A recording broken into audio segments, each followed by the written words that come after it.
Hello students, welcome back to my channel Bright Aspirants. My name is Jyoti Sani and in this video I am going to teach you the features of research. As you all know, जो हमने ये series start की हुई है research की, इसमें छोटे छोटे करके हम रिसर्च के सारे टॉपिक्स को कवर करने की कोशिश करेंगे। तो आज का हमारा टॉपिक होने वाला है फीचर्स ऑफ रिसर्च। देखो बच्चे, ये टॉपिक जितना ही छोटा है उतना ही इम्पोर्टेंट है आपका। मैं ये नहीं कहती कि यहाँ से आपके क्वेश्चंस बनेंगे, लेकिन क्वेश्चंस को सॉल्व करने के लिए, क्वेश्चंस को अंडरस्टैंडिंग करने के लिए आपको रिसर्च के फीचर्स की नॉलेज होना बहुत ज़्यादा ज़रूरी है यहाँ पर।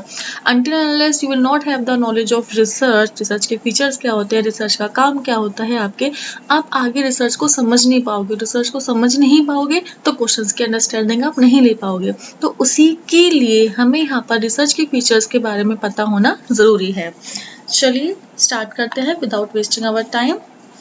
Okay, so the first of all features of research के अंदर पहला फीचर है हमारा प्रेडिक्शन फॉर फ्यूचर एक्रेंस। देखो, कोई भी आप रिसर्च करते हो वो करते हो अपने पास्ट एक्सपीरियंस के बेस पर, पास्ट एक्सपीरियंस की नॉलेज को यूज करते हुए आने वाले टाइम के अंदर आपने कोई नई थ्योरी निकाल लेना, या फिर पास्ट में आपको क्या प्रॉब्लम अराइज हुई है, प्रेजेंट में आपकी कोई प्रॉब्लम अराइज हो रही है, उसके बेस पर आप क्या करते हो, फ्यूचर में वो प्रॉब्लम अराइज नहीं हो उसका सोल्यूशन आप ढूंढते हो। तो प्रेडिक्शन फॉर फ्यूचर एक्रेंस में क्या रहेगा आपका, research emphasis the development of generalisation of principle और theories that will help in predicting future occurrences. हम ऐसी प्रिंसिपल्स को जनरलाइज करते हैं या थ्योरीज को बनाते हैं जो हमें फ्यूचर के बारे में हेल्प करता है बताने में। Next is your towards direction towards solution. तो इसमें क्या रहेगा आपका, देखो प्रॉब्लम में अराइज होगी, प्रॉब्लम का हमें सॉल्यूशन चाहिए, तो सॉल्यूशन तक पहुंचने के लिए हमें जो डायरेक्शन प्रोवाइड करती है वो होती है रिसर्च। ठीक है, आपकी कोई प्रॉब्लम अराइज हुई है तो उसके सॉल्यूशन तक आप कैसे पहुंचोगे, वो उसके बीच की जो प्रोसेस है वो क्या है, आपकी डायरेक्शन है, किससे मिलती है, जो आपको रिसर्च से मिलती है यहाँ पर। Next is your accuracy in observation and description. Accuracy का मतलब होता है आपकी सटीकता। आप जो भी ऑब्जर्व कर रहे हो, जो भी डिस्क्राइब कर रहे हो, उसके अंदर एक्यूरेसी का होना बहुत ज़्यादा ज़रूरी होता है। ठीक है, एक्यूरेसी का मतलब होता है आपके फैक्ट्स के बेस पर, एक्सपीरियंस के बेस पर जो भी आप डेटा ले रहे हो उसके अंदर किसी भी तरीके का प्लेगरिज्म या फिर किसी तरीके का फॉल्सिफिकेशन यहाँ पर नहीं होना चाहिए। आपका डेटा कैसा होना चाहिए, बिल्कुल एक्यूरेट होना चाहिए, क्योंकि ये रिसर्च का आपका एक प्रिंसिपल भी है। रिसर्च के अंदर आप फॉल्स डेटा को नहीं यूज़ कर सकते हो, तो रिसर्च के अंदर आपका डेटा कैसा होगा, यहाँ पर बिल्कुल एक्यूरेट होगा। Okay, next is your basis of research is experience. देखो, obvious सी बात है, आप रिसर्च कर रहे हो किसी भी चीज़ के अंदर, आप रिसर्च के अंदर चीज़ों को ऑब्जर्व करोगे, डिस्क्राइब करोगे। एम्पेरिकल एविडेंस होते हैं आपके एक्सपीरियंशियल एविडेंस, एक्सपीरियंस के बेस पर जो आपको एविडेंस मिलते हैं, तो उन्हीं के बेसिस पर आप क्या करते हो, यहाँ पर रिसर्च करते हो। जिस चीज़ को आप ऑब्जर्व ही नहीं कर सकते, जिस चीज़ के बारे में आपको नॉलेज ही नहीं है, आपको एक्सपीरियंस ही नहीं है, then you wouldn't be able to do the research on that particular topic. Next is your gathering of new data. देखो, रिसर्च का मतलब क्या है, छानबीन करना, किसी नई चीज़ की प्रोडक्शन करना है यहाँ पर। तो उसके लिए आपको कलेक्शन ऑफ डेटा की ज़रूरत होगी, and collection of new data, gathering of new data. Research involve gathering new data from primary और बेसिक सोर्स और using existence data for a new purpose. कि जो भी आपका डेटा है उसको आप प्राइमरी सेकेंडरी किसी भी सोर्स से ले रहे हो। अगर प्राइमरी डेटा को ले रहे हो तो उसको आप कलेक्ट करोगे, अगर एग्जिस्टिंग डेटा को ले रहे हो तो उसको एक नए पर्पस के लिए यहाँ पर यूज़ करोगे। दोनों के ही अंदर you are gathering the data.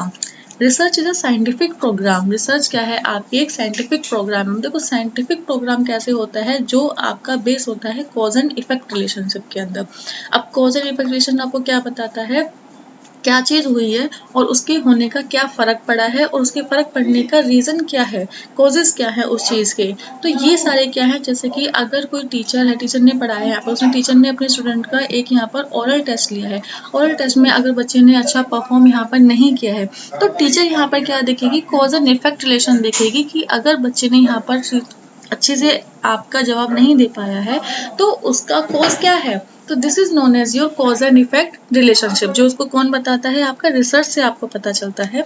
Research is directed towards what the solution of the problem और the answer to a question. कि जो आपका कॉज एंड इफेक्ट आया था, जो कॉज आया था, उसका क्या सॉल्यूशन आपका हो सकता है, and what could be the answer of that particular problem. तो इसीलिए रिसर्च को बोला जाता है आपका एक scientific programme, and the reason is your cause and effect relationship. ये चीजें आपकी असर्शन और रीजनिंग का क्वेश्चन यहाँ पर बहुत इजीली से बना सकती है।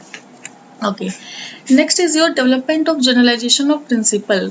Development of generalisation of principle के अंदर क्या रहेगा, देखो आप जब रिसर्च कर रहे हो, आप डेटा को कलेक्ट कर रहे हो, आप अपने एक्सपीरियंस के बेस पर नई नॉलेज को प्रोड्यूस कर रहे हो, तो जहाँ पर आपकी न्यू नॉलेज प्रोड्यूस होती है तो आपने क्या दिया है, एक बेसिक रिसर्च का आपने यहाँ पर जन्म दिया है इस चीज़ को। तो इसके अंदर क्या होगा बच्चे, जनरलाइजेशन ऑफ प्रिंसिपल, आप नई चीज़ें निकाल कर लेके आए हो जिसका अभी तक कहीं भी यूज़ नहीं हुआ है, जिनको अभी तक हमने, आप इसके अंदर क्या करो, कुछ नई चीज़ें लेकर आए हो, तो नई थ्योरीज यहाँ पर बनी है आपकी। तो development of generalisation of principle of theories which are helpful in production, अब ये आगे आने वाली जनरेशन को हेल्प करेंगी ताकि जो प्रॉब्लम आपने फेस करी है वो प्रॉब्लम आने वाले लोग यहाँ पर फेस नहीं करें। तो उसके अंदर क्या हुआ, आपने generalization of principles. Question for answer, obvious सी बात है, रिसर्च आप किस चीज़ की करते हो, क्वेरी की, कि आपके माइंड में ना कुछ एक ऐसी चीज़ आई है जिसके बारे में आपको नॉलेज नहीं है, तो आपकी जो कॉग्निटिव या फिर जो इंटेलेक्चुअल स्किल होगी उसको काम में लेते हुए आप क्या करोगे, जो चीज़ आपको क्वेरी करी है, जो चीज़ आपके अंदर एक होता है ना जिज्ञासा है किसी चीज़ को जानने की, आप उस पर काम करना स्टार्ट करोगे। जब आप उस पर काम करोगे, रिसर्च करोगे, उसके क्वेश्चन का आंसर ढूंढोगे, तो आप क्या करो, यहाँ पर अपनी क्वेरी का आंसर ढूंढते हो, जो क्या है, एक अनसॉल्व प्रॉब्लम होती है। क्योंकि अगर एक चीज देखो, हमेशा ये आएगा आपका अनसॉल्व प्रॉब्लम, क्योंकि अगर कोई प्रॉब्लम सॉल्व प्रॉब्लम है तो वो क्वेरी हुई ही नहीं। सॉल्व प्रॉब्लम का आप आंसर कैसे ढूंढोगे, आंसर तो ऑलरेडी आपके पास है, तभी तो वो सॉल्व प्रॉब्लम है आपकी। तो research involve a quest for question answer to unsolve problem, हमेशा एक आंसर होता है आपके ये अनसॉल्व प्रॉब्लम का। Next is your patient activity, then the second is your patient activity. Patient activity क्या होता है आपका, research is characterised by patient and careful activity. Research क्या होती है, आपकी एक पेशेंट और केयरफुली एक्टिविटी है, क्योंकि आपकी रिसर्च के अंदर क्या करना होता है, आपने बहुत टाइम लेना होता है, आपने अपने डेटा का इस्तेमाल करना है, डेटा को कलेक्ट करना है, डेटा को एनालाइज करके इंटरप्रेट करना है, बहुत सारी प्रॉब्लम्स और नई अराइज होंगी आपकी, तो you have to be patience during your research. आपके अंदर पेशेंस होना बहुत ज़्यादा ज़रूरी होता है कि जब आप क्या कर रहे हो, रिसर्च यहाँ पर करते हो। तो ये चीज़ें क्या है, दैट्स वाई रिसर्च क्या है, आपकी एक पेशेंट एक्टिविटी है। ये ऐसे नहीं हो सकता कि एकदम से कोई प्रॉब्लम आई और वो एकदम से झट से सॉल्व हो जाएगी, जी नहीं, इट विल टेक टाइम। तो that why research is your patient activity. Next is your social relevance. Social relevance कैसे रहेगा आपके, आप जो भी रिसर्च करते हो वो रिसर्च के पर्पज से नहीं, सोशल रेलिवेंस के पर्पज से करते हो, क्योंकि जो प्रॉब्लम आप फेस कर रहे हो, जो क्वेरी आपके अंदर है, हो सकता है वो आपके जैसे 1000 लोगों के अंदर भी वो क्वेरी हो, 1000 लोग भी उस प्रॉब्लम को सॉल्व कर रहे हो, 1000 लोगों को भी उस प्रॉब्लम के सॉल्यूशन को ढूंढने में लगे हुए हैं। तो अगर आप उस प्रॉब्लम का सॉल्यूशन ढूंढ के देते हो तो वो किसके काम आएगा, आपके सोसाइटी के भी काम आएगा, सोशल रेलिवेंस के काम आएगा आपका। तो that is why research is your social relevance, क्योंकि हो सकता है कि उस रिसर्च से 4 लोगों का भला हो आपके। Objective and logical. Objective and logical में क्या रहेगा आपका, research strives to be objective and logical. आपकी जो रिसर्च है वो हमेशा ऑब्जेक्टिव होनी चाहिए, लॉजिकल होना चाहिए। किसी भी इलॉजिकल डेटा को आप यूज़ नहीं कर सकते, जैसे आप फॉल्सिफिकेशन वाले डेटा को यूज़ नहीं कर सकते, ऐसे ही जिस डेटा का कोई आधार ही नहीं है आप उसको यूज़ कर ही नहीं सकते यहाँ पर। Applying every possible test to validate the procedure, employ the collection data and the conclude research. तो इसके अंदर क्या करते हो, जितने भी आपके ऑब्जेक्टिव होते हैं, लॉजिकल डेटा होता है, उसको आप इस तरीके से अप्लाई करते हो कि हर एक पॉसिबल टेस्ट को आप अप्लाई करोगे, क्या करने के लिए, अपने प्रोसीजर को वैलिडेट करने के लिए, कि जिसके थ्रू आपने डेटा को कलेक्ट किया है, डेटा को एनालाइज किया है, जिस कंक्लूजन पर आप पहुंचे हो, वो सारे के सारे आपके ऑब्जेक्टिव एंड लॉजिकल होने चाहिए। Next is your carefully design procedure. अब जो रिसर्च का आपकी प्रोसेस रहेगी वो that should be your carefully design. Carefully design क्यों होना चाहिए, क्योंकि उसके अंदर, प्रोसेस के अंदर आप गलतियां नहीं कर सकते। आप जिस तरीके से डेटा को आप गलत यूज नहीं कर सकते, ऐसे ही आप प्रोसेस को गलत तरीके से यूज नहीं कर सकते हो, और प्रोसेस को आप अनकम्प्लीट भी नहीं रहने दे सकते हो। तो research activities are more often characterised by carefully design procedure, always applying rigorous analysis. Rigorous analysis क्या रहता है, आपका बिल्कुल ध्यान से किया गया हुआ एनालिसिस। आप जो भी प्रोसीजर लेके आओगे उसको आपने रिग्रेसली एनालाइज करके अप्लाई करना ही करना होगा यहाँ पर। Next your need expertise. Need expertise क्या होता है, आप भी जो रिसर्च कर रहे हो, जिस भी टॉपिक पे बारे में रिसर्च करो, उसके अंदर आपकी एक्सपर्टाइज होनी चाहिए। ठीक है, अगर यहाँ पर skill necessary to carry out investigation, investigate करने के लिए आपके पास इन्वेस्टिगेशन स्किल्स होनी चाहिए। Search the related literature and to understand and analyse the data collected, आपके पास जो डेटा कलेक्ट कर रहे हो उस डेटा को एनालाइज करने की आपके पास एनालिटिकल स्किल होनी चाहिए। डेटा आपका क्या कहना चाहता है, उस डेटा के अंदर आप 4 चीजें और कैसे निकाल कर लेके आ सकते हो, ये डेटा आपके लिए सफिशिएंट होगा या सफिशिएंट नहीं होगा, ये कैसे पता चलेगा। When you have the expertise in your hand, चाहे आपके पास नहीं है तो आपके पास जो गाइड होगा या फिर जो आपके जिससे आपने लिटरेचर रिव्यू लिए हैं, आप उससे ये चीजें बात करोगे, उसके बारे में उससे पूछोगे यहाँ पर, तो एक्सपर्टाइज तो आपके पास होनी जरूरी होती है। अच्छा, साइक्लिकल, एक प्रॉब्लम हमेशा दूसरी प्रॉब्लम को जन्म देती है आपकी। जैसे होता है ना कि हमारी जो वांट्स होती हैं, एक वांट आपकी सेटिस्फाई हो जाए तो दूसरी वांट अपने आप में अराइज हो जाती है आपकी। इसी तरीके से रिसर्च क्या होती है आपकी, साइक्लिकल होती है। आपने एक प्रॉब्लम का सॉल्यूशन ढूंढा, उससे क्या होगा, आपकी दूसरी प्रॉब्लम अराइज हो जाएगी। तो ये हमेशा क्या रहती है, साइकिल में होती है, रिसर्च कभी खत्म नहीं होती है आपकी। तो research is a cyclical process because it starts with a problem and ends with a problem. Problem से ही वो स्टार्ट होगी और प्रॉब्लम से ही वो आपकी एंड होगी यहाँ पर। अच्छा, ये देखो, ये बड़ा इंपॉर्टेंट वर्ड है आपका रिलायबिलिटी। रिलायबिलिटी का एक वर्ड याद रखोगे आप यहाँ पर, कंसिस्टेंसी। यानी कि कंसिस्टेंसी क्या होती है आपकी, जब आप कोई रिसर्च कर रहे हो, कुछ चीजों की इन्वेस्टिगेट कर रहे हो, तो हर बार जब उसको आप चेक कर रहे हो, हर बार जब आप रिसर्च को लेकर आ रहे हो, तो उससे जो रिजल्ट हो रहा है आपका, हमेशा you are getting the same result. यानी कि when you are getting the same result, it defines your consistency. It can also term as verifiability, यानी कि आप उसको क्या करो, रीचेक भी कर रहे हो बार बार, तो you are getting the same result. ठीक है, ये होती है आपकी रिलायबिलिटी। तो आपकी रिसर्च के अंदर रिलायबिलिटी का होना जरूरी है। ऐसा नहीं है एक बंदा आपके रिसर्च को यूज कर रहा है तो he is getting something good और समथिंग, जो भी रिजल्ट मिल रहा है, तो that same result wouldn't be getting by the another person. तो this thing should not be done from your research. Second use your validity. Next another concept, your validity. Now validity क्या होता है आपका, if in research mainly stand for accuracy of a procedure. आपका reliability में आपने बोला कि क्या होनी चाहिए, आपकी कंसिस्टेंसी होनी चाहिए। ठीक है, ये होता है रिलायबिलिटी में। आपका ये क्या बोलता है, एक्यूरेसी किसके अंदर होनी चाहिए, आपकी वैलिडिटी के अंदर होनी चाहिए। तो आपकी रिसर्च के अंदर एक्यूरेसी का होना जरूरी होता है, चाहे वो आपकी एक्यूरेसी हो, आपके प्रोसीजर्स में हो, आपके रिसर्च इंस्ट्रूमेंट में हो, आपके टेस्ट में हो एक्यूरेसी, हर एक आपके डेटा के अंदर एक्यूरेसी हो। The concept of validity can also be understood by a posing a question, are we measuring और able to measure what we originally intended to measure. कि जो हमें मेजर करना चाहिए था या फिर जो हमें मेजर करना था, क्या हम उसी चीज को मेजर कर रहे हैं, क्या हम उस चीज को मेजर करने में एबल हैं या नहीं है। तो ये क्या दिखा रहे हैं, हमारी वैलिडिटी, कि सही चीज हमने मेजर की है या सही चीज जो हम चाहते थे वही चीज हुई है या नहीं हुई है। अच्छा, अब यहाँ पर एक क्वेश्चन बनता है आपका, एक होता है आपका वैलिडिटी इंश्योर रिलायबिलिटी, एक होता है आपका रिलायबिलिटी एंश्योर वैलिडिटी। ठीक है, ये बच्चों को बड़ा ही कंफ्यूजिंग टॉपिक लगता है। तो देखो, आज के बाद आपको नहीं लगेगा। मैं पहले आपको बताती हूँ कि रिलायबिलिटी क्या होती है। सपोज आपका क्या है, बॉडी टेम्परेचर हमने मेजर करना है यहाँ पर, तो आप बॉडी टेम्परेचर मेजर कर रहे हो आपके थर्मामीटर से। तो आपने जितनी बार भी टेम्परेचर को चेक किया वो आ रहा है आपका 107, 107, 107। ठीक है, अब मैंने आपको बोला था रिलायबिलिटी के अंदर क्या होता है, कंसिस्टेंसी, यानी कि सेम रिजल्ट शुड बी अगर अगेन अगेन। द जितनी भी बार आप अपने रिजल्ट को मेजर करोगे उतनी ही बार जो आपको रिजल्ट मिलेगा वो सेम मिलेगा, यानी कि कंसिस्टेंसी है आपकी। ठीक है, तो ये क्या है, आपका कंसिस्टेंट है, यानी कि ये जो रिजल्ट आया वो आपका रिलायबल है, बिल्कुल है रिलायबल। लेकिन एक्यूरेसी, अब हमें चेक करना है वैलिडिटी, क्या इस डेटा के अंदर वैलिडिटी है, वैलिडिटी नहीं है। बिकॉज एक बॉडी टेम्परेचर, आपकी ह्यूमन बॉडी का टेम्परेचर कभी भी 107 नहीं जा सकता। जी जाएगा क्या वो 107 में, बिल्कुल नहीं जिएगा वो। तो यानी कि जो आपका डेटा है ये रिलायबल तो है लेकिन वैलिडेट नहीं है आपका। तो ये क्या होगा आपका, यानी कि रिलायबिलिटी से वैलिडिटी का कोई भी लेना देना नहीं है। जरूरी नहीं है कि आपका कोई डेटा रिलायबल है तो वो वैलिड भी हो आपका। ठीक है, अगर यहीं पर मैं बोलूं, आपका जो बॉडी टेम्परेचर आया वो आया हर बार 103, तो अब जो डेटा है आपका वो रिलायबल भी है और वो आपका वैलिड भी है। यानी कि अगर आपका डेटा वैलिड होता है तो उसके रिलायबिलिटी होने के चांसेस ज़्यादा होते हैं। ठीक है, आपका डेटा वैलिड है तो यानी कि रिलायबल भी है वो आपका।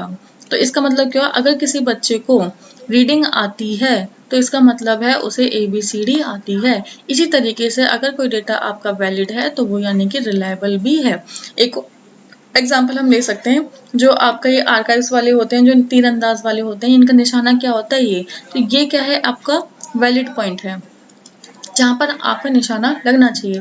लेकिन आपका जो निशाना है वो बार बार यहीं पर लगे जा रहा है आपका। ठीक है, तो रिलायबिलिटी तो है आपकी क्योंकि कंसिस्टेंसी है यहाँ पर, तो रिलायबिलिटी तो है लेकिन इसके अंदर आपकी वैलिडिटी नहीं है। लेकिन अगर यही निशाना आपका हर बार यही लगता है तो इसके अंदर रिलायबिलिटी भी हुई और आपकी वैलिडिटी भी हुई। तो यानी कि वैलिडिटी इंश्योर रिलायबिलिटी।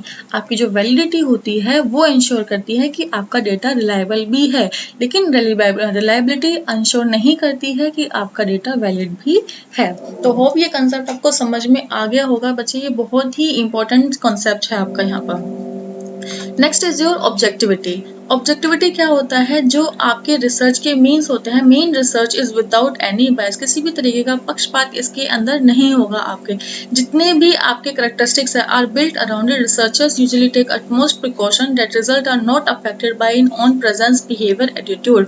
यानी कि अगर देखो हम किसी सोशल या फिर किसी कल्चर के बारे में हम कोई रिसर्च कर रहे हैं तो हम उस कल्चर के बारे में क्या सोचते हैं, हमारा पर्सनल पर्सपेक्टिव उस चीज़ से क्या है, उससे लेकर आपकी जो रिसर्च है वो इफेक्ट यहाँ पर नहीं होनी चाहिए। आप अपने पॉइंट ऑफ व्यू से रिसर्च को लेकर नहीं चलोगे, आप लेकर चलोगे दुनिया के पॉइंट ऑफ व्यू से रिसर्च, कि मैक्सिमम लोगों का पॉइंट ऑफ व्यू उस चीज़ के लिए क्या है, तो वहां पर आप रिसर्च कर रहे हो। तो यानी कि ऑब्जेक्टिविटी में क्या होता है, रिसर्च जो है आपकी वो बायसनेस होनी, बायस फ्री होनी चाहिए, किसी भी तरीके का कोई पक्षपात वहां पर नहीं होना चाहिए। और आपका ये आपकी जिम्मेवारी उस चीज़ को ध्यान रखना कि आपकी प्रेजेंस, आपके बिहेवियर से, आपके एटीट्यूड से जो आपकी रिसर्च है उसके रिजल्ट पर किसी भी तरीके का प्रभाव नहीं होना चाहिए। Okay, next is your generalisability. Generalisability क्या होता है, आपका क्लोज, बहुत क्लोज होता है आपका वैलिडिटी में। यानी कि आप जब ए से जेड पर पहुंचते हो, ए से जेड पर पहुंचने की जो प्रोसेस होती है वो होती है जनरलाइजेबिलिटी, जिसके अंदर आप क्या करते हो, एक क्वेश्चन का आपने ऑलमोस्ट आंसर यहाँ पर फाइंड आउट कर लिया है, तो it refers to the degree to which research findings can be applied to a larger population. जहाँ पर आप क्या कर सकते हो, अपनी रिसर्च फाइंडिंग्स को एक बड़ी पॉपुलेशन के ऊपर अप्लाई यहाँ पर कर सकते हो। तो this is known as your generalisability. Next is your credibility. Credibility क्या होता है, आपका जिस भी डेटा को आप यूज कर रहे हो, ठीक है, जिस भी इंफॉर्मेशन को आप यूज कर रहे हो वो क्या हो, बिल्कुल बेस्ट हो, उसके अंदर किसी भी तरीके का फॉल्सिफिकेशन नहीं हो। यानी कि क्रेडिबिलिटी क्या होगा, हम उस चीज के डेटा के ऊपर ट्रस्ट कर सकते हैं कि आप क्या कर रहे हो, अपनी इंफॉर्मेशन का बेस्ट यूज कर रहे हो, अपनी रिसर्च की प्रोसीजर का बेस्ट यूज कर रहे हो यहाँ पर। तो ये होता है आपका credibility. If you are using second hand information in your research due to any reason और your research might complete in less time but it credibility will take stake. देखो, सेकेंड हैंड इन्फॉर्मेशन, आपने किसी और की ली हुई information से अपनी research को कंप्लीट किया, हो सकता है आपकी रिसर्च ने कम टाइम में अपनी रिसर्च में आपने कंप्लीट कर लिया, लेकिन यहाँ पर जो क्रेडिबिलिटी है उसकी आप श्योरिटी नहीं दे सकते, क्योंकि आपको नहीं पता जो सेकेंड हैंड इन्फॉर्मेशन ली है, हो सकता है वो जो इन्फॉर्मेशन आपकी सेकेंडरी सोर्स से ली गई है, सेकेंडरी डेटा हुआ, ये आपका मैनिपुलेट हो सकता है, पहले से ये डेटा गलत हो, तो आपकी रिसर्च आपने इसके बेस पर करती हो, तो आप कैसे बोल सकते हो कि रिसर्च क्या है आपकी क्रेडिबल है यहाँ पर। तो इसलिए क्या होता है, क्रेडिबिलिटी होनी जरूरी होती है कि आपकी जो भी आप रिसर्च के अंदर जो भी चीजें, प्रोसीजर, आपकी इंफॉर्मेशन, आपके टेस्ट, आपके methods, whatever you are using should be your credible. ठीक है, आपकी उसके अंदर क्रेडिबिलिटी होनी जरूरी है यहाँ पर। Task to discover, develop and verify knowledge. देखो, अब रिसर्च के अंदर आप क्या कर रहे हो, डिस्कवर कर रहे हो, उनकी कोई नई चीज की खोज कर रहे हो, कोई चीज डेवलप कर रहे हो और अपनी नॉलेज को यहाँ पर वेरीफाई कर रहे हो कि जो मैं चीज सोचता था वह वही सच है या फिर कुछ और अलग सत्य है यहाँ पर। तो इसके अंदर आप वेरीफाई करते हो। तो ये कैसी होती है, आपकी एक इंटेलेक्चुअल प्रोसेस होती है that has been developed over hundred of years, ever changing in purpose and always searching for truth. जिसके अंदर क्या कर रहे हो, आप चीजों को वेरीफाई करने की यहाँ पर कोशिश करते रहते हो। Research to be verified by replicating the study and thereby building a sound basis for a decision। अपनी स्टडी को रेप्लिकेशन की बार बार सेम स्टडी को सेम टाइम पर सेम तरीके से करते रहना, उस चीज को रेप्लिकेशन बोलते हैं, कि आप एक ही स्टडी को बार बार कर रहे हो आप, ताकि उसका रिजल्ट आप देख रहे हो यहाँ पर। तो ये क्या है, आपके वेरीफाई कर रहे हो आप अपनी नॉलेज को। Next is your careful critical inquiry. Research क्या होता है? आपका एक केयरफुल क्रिटिकल इंक्वायरी है, एग्जामिनेशन है आपकी, जिसमें आप क्या करते हो, फैक्ट्स को, प्रिंसिपल को, डिसीजन को, इन्वेस्टिगेशन को सीख करते हो। यहाँ पर किसके लिए? कुछ असरटेन करने के लिए। यहाँ पर तो इंक्वायरी कर रहे हो आप हर एक चीज में जाकर। जैसे मैंने आपको कल्चर का एग्जाम्पल दिया था, आप लोगों से मिलोगे, यहाँ पर उनके बारे में जानोगे, उनके आप अंडरस्टैंडिंग को जानोगे, उनके थॉट क्या है, उनका व्यू प्रोसेस क्या है, तो उसके बेस पर आप कुछ असरटेन करोगे। यहाँ पर standardisation, it means using uniform consistent procedure. ये यानी कि क्या होगा, आपने स्टार्टिंग के रिसर्च के टाइम पर जो प्रोसीजर को फॉलो किया है, at the end of the time you will following the same procedure. आप एक कंसिस्टेंट प्रोसीजर को लेकर चलोगे। ऐसे नहीं कि थोड़े टाइम तक आप कुछ कर रहे हो, फिर दूसरे तरीके से काम करो, फिर दूसरे तरीके से काम करो, तो ऐसे you will not be get the standard result here. तो आपका क्या होना चाहिए? स्टैंडर्डाइजेशन। आपका एक तरीका फिक्स होना चाहिए कि आप शुरू से लेकर एंड तक इसी प्रोसीजर को यहाँ पर फॉलो करोगे। Good research is replicable. ठीक है, गुड रिसर्च क्या होती है आपकी? रेप्लीकेबल होती है। This characteristics allow research result to be verified. इस करेक्टरिस्टिक से आप क्या कर सकते हो? अपनी रिसर्च को वेरीफाई कर सकते हो, अपनी स्टडी को रेप्लीकेट कर। रेप्लीकेट का मतलब क्या होता है? उसको रिपीट कर यहाँ पर। सही है, गुड रिसर्च है आपकी, एक अच्छी रिसर्च आपने करी है यहाँ पर। अब चाहे उसको 10 लोग यूज कर लें, 10 लोग उसको दोबारा टेस्ट कर लें, आपका अगर रिजल्ट अच्छी है, रिजल्ट क्रेडिबल है, रिजल्ट के अंदर डेटा एक्यूरेट है आपका, तो they will also get the same result. तो वहां पर आपको डरने की नीड ही नहीं पड़ेगी यहाँ पर। तो इससे क्या होगा, आप अपने रिसर्च को वेरीफाई कर सकते हो। देखो क्वेश्चन आपका नेक्स्ट ये बनता है, you can verify your result just because there is a replicability in your research. Obviously बात है, दोनों सही हो जाएंगे। आप रेप्लिकेबिलिटी की वजह से ही आप अपनी रिसर्च को क्या कर सकते हो, यहाँ पर वेरीफाई कर सकते हो। Precision. Next is your precision. Theoretical concept must be defined with such precision that others can use those information to test the research result. यानी कि वही चीज होगी, जैसे आपकी रेप्लिकेबिलिटी के अंदर आप अपनी रिसर्च को कितनी ही बार परफॉर्म करो, कितनी ही बार टेस्ट करो, you will get the same result. इसी तरीके से आपने अपनी रिसर्च के अंदर जो डेटा यूज किया है, अपने डेटा एक्यूरेट यूज किया है, तो यानी कि एक्यूरेट डेटा है, तो कोई दूसरे बंदे जब उस सेम रिसर्च करेंगे तो उस पर आपके रिसर्च की स्टडी को, रिसर्च के मटेरियल को, रिसर्च के इन्फॉर्मेशन को यूज किया जा सकता है। और जब इसका मतलब क्या होगा, उनके डेटा के अंदर उनको क्या मिलेगी? क्रेडिबिलिटी मिलेगी, क्योंकि आपने जो रिसर्च में यूज किया है डेटा, वो बिल्कुल क्रेडिबल है आपका, बिल्कुल एक्यूरेट है आपका। तो इससे क्या होगा, आपका प्रिसीजन होगा, that others can use those information to test the research result. Falsifiability, falsifiability क्या होती है आपका? याद रखोगे, ये इंपॉर्टेंट कंसेप्ट है आपका। मैच द फॉलोइंग में ये आ सकते हैं आपके फीचर्स में, फॉल्सिबिलिटी, प्रिसिशन, आपके जितने भी मैं बता रही हूँ यहाँ पर। A theory must be stated in a way that can be disproven. एक थ्योरी हमेशा उस तरीके से बनी होनी चाहिए जिसको आगे जाकर डिस्प्रूव किया जा सके। यानी कि आपने जो भी थ्योरी यहाँ पर बना दी है, वो बिल्कुल रिजिड नहीं होनी चाहिए कि आपने ठप्पा लगा दिया कि ये सही है तो ये सही है, और किसी भी मायने में आगे जाकर गलत नहीं हो सकता। तो इसका देखो, पॉसिबिलिटी का होना जरूरी इसलिए होता है, हो सकता है आपसे कोई चीज रह गई हो जो आपने यहाँ पर आपके प्लेगरिज्म के अंदर भी नहीं आई हो, या फिर आपके जो थ्योरी को आपके टिक मार्क देने वाले लोग हैं उनसे भी रह गए, तो आगे अगर कोई दूसरे लोग, दूसरे बंदे उस चीज पर रिजल्ट करते हैं और वो उस गलती को यहाँ पर निकाल लेते हैं, या फिर वो आपकी थ्योरी को डिसप्रूव कर देते हैं, या फिर फॉल्स यहाँ पर करार दे देते हैं, उसको प्रूव भी कर देते हैं, तो वो होना चाहिए आपका। ठीक है, तो ये होता है आपका फॉल्सिफिलिटी। रेप्लिकेबिलिटी यहाँ पर कितनी बार आ चुका है आपका कि यहाँ पर क्या होगा, other should be able to independently repeat a scientific study and obtain similar results. कि रेप्लिकेबिलिटी में क्या होगा, कितने भी लोग इंडिपेंडेंटली, विदाउट किसी प्रेशर के, विदाउट किसी उसके, आपकी स्टडी को, आपकी रिसर्च को यहाँ पर रिपीट कर सकते हैं और उससे भी उनको सेम रिजल्ट ही मिलेगा। This is known as your replicability. जब हम अपनी स्टडी को बार बार क्या करते हैं, रिपीट करते हैं and get the same result. Parsimony, parsimony क्या होते हैं आपका? A solid theory is the one which try to explain a specific part of phenomenon making use of a few variables। जिसके अंदर हम क्या कर रहे हैं, एक solid theory कौन सी होती है, जहां पर हम एक्सप्लेन करने का ट्राई करते हैं किस चीज को, एक phenomenon के specific part को क्या कर आपके जो पास few variables है, यानी कि few variables की हेल्प से आप अपनी स्टडी के एक स्पेसिफिक पार्ट को एक्सप्लेन करने की कोशिश करते हो, that is known as your parsimony। ठीक है, ये क्या होता है, पार्सिमोनी एक तरीके का आपका बैरियर है। यहाँ पर फ्यू वेरिएबल्स के बेस पर आप कर रहे हो, फ्यू वेरिएबल बेस पर आप एक्यूरेट इन्फॉर्मेशन यहाँ पर नहीं दे सकते, तो यहाँ पर क्या होता है, अच्छा ये बैरियर नहीं है आपका, सॉरी। पार्सिमोनी क्या है, आपकी रिसर्च इस तरीके से सटीक है, आप उसका किसी भी पार्ट को लेकर आओ, आप उस पार्ट से क्या कर सकते हो, कोई ना कोई चीज़ को डिफाइन यहाँ पर कर दोगे, क्योंकि आपकी रिसर्च के हर एक पार्ट के अंदर हर एक इन्फॉर्मेशन आपकी कंप्लीट तरीके से ली गई है, तो वो अपने आप में ही वो पार्ट क्या रहता है, यहाँ पर कंप्लीट रहता है। तो this is known as your parsimony. तो ये सारे बच्चे थे आपके फीचर्स। अब देखो, मैंने आपको स्टार्टिंग बोला था यहाँ से क्वेश्चंस बेशक ना बने, अब देखो पार्सिमोनी, रेप्लिबिलिटी, आपके क्रेडिबिलिटी, ये सारे वर्ड्स को आप देखोगे अपने रिसर्च के अंदर, असर्शन रीजनिंग के अंदर, आपके जो ये एलिमिनेशन टेक्निक होती है इनके अंदर आपके यूज आएंगे। तो ये बेस है आपके रिसर्च का। जब तक आपका बेस स्ट्रॉन्ग नहीं होगा ना रिसर्च के अंदर, आपको पता है नेट का एग्जाम दे रहे हो, नेट के एग्जाम में पीएचडी करोगे, आगे रिसर्च करोगे, आपको तो रिसर्च के फीचर्स के बारे में तो पता होना ही चाहिए। तो you should have the information of all these words.